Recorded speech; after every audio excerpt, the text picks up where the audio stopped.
Kujitoa kwa viongozi wa Chadema kwenye chama kunaweza kuwa na sababu nyingi, lakini sababu kubwa ambayo mimi naweza kuisema ni mfumo ambao hauko thabiti wa chama chao, kwa sababu chama chao mifumo yake ilivyojengeka tangu mwanzo ilikuwa ni mifumo ya umimi.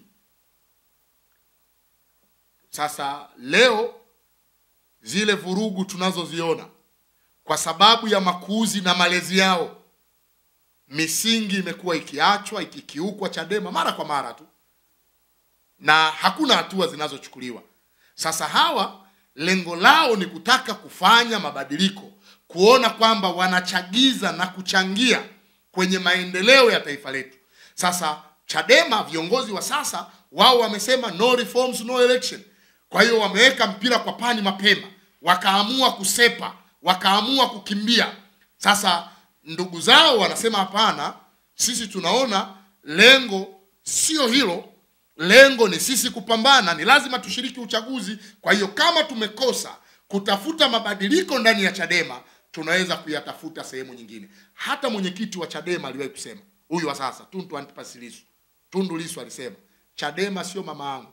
Wakati wanamuuliza, je, unaweza kuhama Chadema na nini? Alisema Chadema sio mama yangu, kusema ni mng'ang'anie. Kwa hiyo hatuwezi kushangaa hawa wengine waliohama, kwa sababu katiba ya nchi inawaruhusu kwamba kila mtu ana haki ya kuwa mwanachama wa chama chochote kile cha siasa bila kuingiliwa. Kwa hiyo wana haki hiyo, acha waende, lakini kikubwa waje wajifunze CCM, kwa sababu chama chetu ni chuo cha kisiasa, sio Tanzania tu bali barani Afrika. Tuwafundishe namna ya ethics za uongozi, namna ya kuishi wanachama, namna ya kufuata miongozo, kanuni na taratibu za chama, na namna ya kudumu kwa undugu wa bila kubaguana, bila kusemana, bila kutukanana, bila kushakashifiana, bila kudhuriana na mfano wa vitu kama hivyo. Na mwisho kabisa kwenye hili swali, ningetamani sasa